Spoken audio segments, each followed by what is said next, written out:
بسم اللہ الرحمن الرحیم۔ حضرت ابو عبیدہ رضی اللہ عنہ کا سادہ طرز زندگی اور حضرت عمر رضی اللہ عنہ کا شام کا دورہ ایک عبرتناک و ایمان افروز واقعہ ہے۔ پس منظر یہ واقعہ اس وقت کا ہے جب حضرت عمر فاروق خلیفہ بن چکے تھے۔ اسلام کی سرحدیں تیزی سے پھیل رہی تھیں۔ حضرت ابو عبیدہ بن جراح رضی اللہ عنہ اس وقت شام کے گورنر تھے۔ ایک عظیم جرنیل، منتظم اور نبی کریم صلی اللہ علیہ وسلم کے قریبی ساتھی، جنہیں رسول اللہ صلی اللہ علیہ وسلم نے فرمایا تھا ہر امت کا ایک امین ہوتا ہے اور میری امت کا امین ابو عبیدہ ہے۔ حضرت عمر رضی اللہ عنہ کا سفر شام کی طرف۔ حضرت عمر بن خطاب نے سوچا کہ وہ شام کا دورہ کرے اور خود اپنی آنکھوں سے دیکھیں کہ وہاں مسلمانوں کی حالت کیسی ہے، گورنر اور عاملین کی کارکردگی کیا ہے، تو سب سے بڑھ کر ابو عبیدہ رضی اللہ عنہ جیسے لوگوں کے حالات جانیں۔ حضرت عمر کا قافلہ جب شام کے قریب پہنچا تو وہاں کے لوگ ان کے استقبال کے لیے باہر نکلے۔ گورنر کے عمال، قبیلے کے بڑے سپہ سالار سب موجود تھے۔ سب سے بڑھ کر حضرت ابو عبیدہ بھی موجود تھے، لیکن ایک عام لباس میں، نہ کوئی خدم خشم، نہ جاہ و جلال، نہ شاہانہ پوشاک۔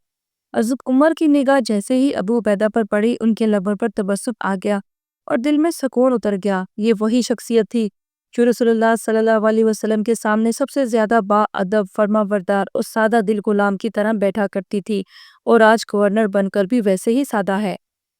حضرت عمر کی خواہش، مجھے ابو عبیدہ کے گھر لے چلو۔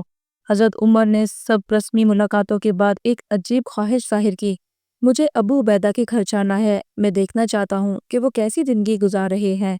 لوگ حیران ہوئے، سمجھ رہے تھے کہ خلیفہ مسلمین کسی عظیم الشان محل میں داخل ہوں گے، لیکن وہ تو کسی چھوٹے کچے سے مکان کے دروازے پر جا کر رک گئے۔ اندر کا منظر، دروازہ کھلا، حضرت عمر اندر داخل ہوئے۔ آنکھوں نے جو منظر دیکھا، دل کی کیفیت بدل گئی۔ وہاں نہ قالین تھے، نہ پردے، نہ میز، نہ کرسی، نہ کوئی خادم، نہ کوئی چمک دمک۔ فرش پر ایک بوری یا چٹائی بچھی ہوئی تھی۔ ایک طرف مشکیزہ لٹک رہا تھا جس میں پانی ہوتا تھا، ایک کونے میں مٹی کا ایک پیالہ رکھا تھا جس میں کچھ جو کی روٹی کے ٹکڑے پڑے تھے۔ حضرت عمر تھوڑی دیر خاموشی سے دیکھتے رہے، پھر ان کی زبان سے الفاظ نکلے، اے ابو عبیدہ، تمہارے پاس کچھ بھی نہیں؟ حضرت ابو عبیدہ مسکرائے، نگاہیں نیچی کے نہایت اطمینان سے بولے، اے امیر المومنین، مجھے اتنا ہی چاہیے جو میرے جسم کو ڈھانپ دے، اور تھوڑا سا کھانا جو میری بھوک مٹا دے، باقی تو سب فانی ہے، ہمارا اصل گھر تو آخرت میں ہے۔ حضرت عمر رضی اللہ عنہ کی آنکھیں بھر آئیں۔ حضرت عمر کی آنکھوں سے آنسو نکلنے لگے۔ یہ وہ شخص تھا جو چاہتا تو محل بنا سکتا تھا، دولت، طاقت، اختیار، سب کچھ اس کے پاس تھا، مگر اس نے اللہ اور رسول کی محبت میں ہر چیز ترک کر دی۔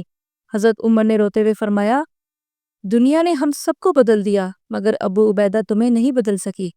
اس واقعے کے اثرات، یہ واقعہ قیامت تک آنے والے ہر حکمران، ہر امیر، ہر لیڈر اور ہر صاحب اختیار کے لیے ایک آئینہ ہے۔ اگر ابو عبیدہ رضی اللہ عنہ جیسے جرنیل اور گورنر اتنی سادہ زندگی گزار سکتے ہیں تو ہم کیوں نہیں؟ اگر دین کی محبت دنیا کی محبت پر غالب آ سکتی ہے تو ہم کیوں دنیا سے پیچھے ہیں؟ ہم کیوں دنیا کے پیچھے بھاگتے ہیں؟